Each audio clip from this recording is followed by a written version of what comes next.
Hello viewers, আসসালামু আলাইকুম and welcome back to my channel Jannat's cook. আশা করি আপনারা সবাই খুব ভালো আছেন। তো প্রতিদিনের মতো আজকে নতুন একটি রেসিপি নিয়ে চলে এসেছি আপনাদের সাথে শেয়ার করার জন্য। আজকের রেসিপিতে আমি আপনাদের সাথে ইফতার স্পেশাল একটি ডেজার্ট আইটেম শেয়ার করব, যেটা ঝটপট আপনারা ইফতারের জন্য বানিয়ে ফেলতে পারবেন। ঠান্ডা ঠান্ডা এটা খেতে খুবই ভালো লাগে। তাছাড়া আপনারা ঠান্ডা না করেও এটা খেতে পারবেন। বাচ্চা থেকে বড় সবাই অনেক বেশি পছন্দ করবে এই রেসিপিটা, যেটা মূলত ব্রেড পুডিং। আমরা কিন্তু অনেকেই পুডিং পছন্দ করি, দ্যাটস ওয়াই আজকের রেসিপিটা হচ্ছে পুডিং লাভারদের জন্য। এখানে আমি ফার্স্টে হচ্ছে 3টা ডিম ভেঙে নিয়েছি। রুম টেম্পারেচারে থাকা 3টা ডিমের মধ্যে আমি দিয়ে দিয়েছি 1/4 চা চামচ পরিমাণ লবণ। এরপর আমি এখানে 1/3 কাপ পরিমাণ দিয়ে দিয়েছি চিনি। চিনির পরিমাণটা আপনারা যার যার ইচ্ছা মতো স্বাদ মতো বাড়িয়ে কমিয়ে দিতে পারবেন। তারপর এটাকে ভালো করে মিক্স করে একটা সাইডে রেখে দিব, মানে একটা হ্যান্ড উইস্কের সাহায্যে ভালো করে চিনিটাকে ডিমের সাথে মিক্স করে একদম গুলিয়ে নিব।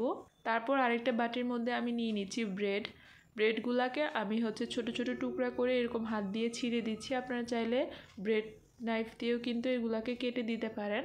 তো আমার কাছে মনে হয় ছোটো ছোটো করে দিলে এটা ভিজবে তাড়াতাড়ি।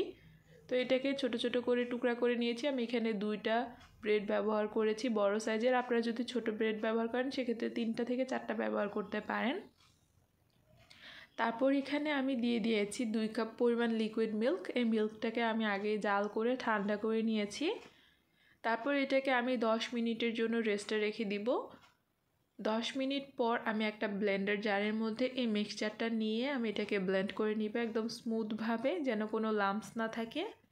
আমি এটাকে একদম স্মুথভাবে ব্লেন্ড করে নেওয়ার পর একটা বাটিতে ট্রান্সফার করে নিয়েছি। এরপর আমি এখানে দিয়ে দিয়েছি আগে থেকে ডিম চিনির যে মিক্সচারটা তৈরি করে রেখেছিলাম সেটা। আপনারা যদি এই মিক্সচারের মধ্যে লবণটা স্কিপ করতে চান সেক্ষেত্রে লবণটা স্কিপ করতে পারেন। আমার কাছে মনে হয় মিষ্টি খাবারের মধ্যে একটু লবণ দিলে এর ফ্লেভারটা আরও বেশি ভালো আসে। তারপর আমি এখানে আরও কিছুটা পরিমাণ চিনি অ্যাড করেছি। এখানে আমি ভ্যানিলা এসেন্সও ব্যবহার করেছিলাম, সেটা কোনোরকমভাবে কাট হয়ে গিয়েছে। এখানে আমি 1 টেবিল চামচ পরিমাণ ভ্যানিলা এসেন্স ব্যবহার করেছি। তারপর এখানে আমি হচ্ছে আগে থেকেই ক্যারামেলটা সেট করে রেখেছিলাম পুডিংয়ের বাটির মধ্যে। এরপর আমি এখানে হচ্ছে যে মিক্সচারটা তৈরি করেছিলাম দুধ আর ব্রেড দিয়ে, সেটা দিয়ে দিলাম।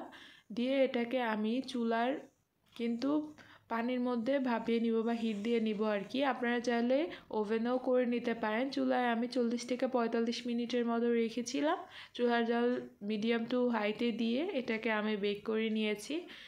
তারপর এটাকে আমি একটা টুথপিকের সাথে চেক করে কিন্তু নামিয়ে ঠান্ডা করে নিয়েছি ফ্রিজে রেখে।